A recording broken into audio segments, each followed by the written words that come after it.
একসময়ের ঘনিষ্ঠ মিত্র এখন চরম শত্রু। আফগান পাকিস্তান সীমান্তে এখন শুধু বারুদের গন্ধ। কিন্তু কেন এই বন্ধুত্বের এমন করুণ দশা? মূল কাঁটা এখন টিটিপি।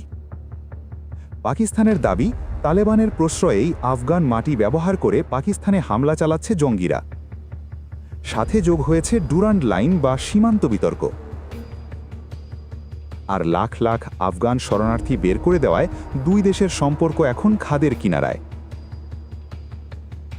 একসময় যারা ছিল তালেবানের প্রধান পৃষ্ঠপোষক, আজ তারাই সবচেয়ে বেশি দুশ্চিন্তায়।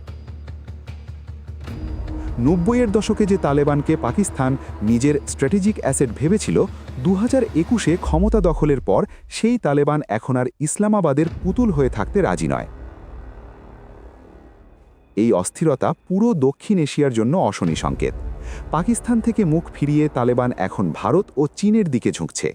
ফলে এই অঞ্চলে ইসলামাবাদের একক আধিপত্য যেমন কমছে, তেমনি বাড়ছে চরম নিরাপত্তা ঝুঁকি। বন্ধু যখন বৈরী, তখন সীমান্তই হয়ে ওঠে রণক্ষেত্র।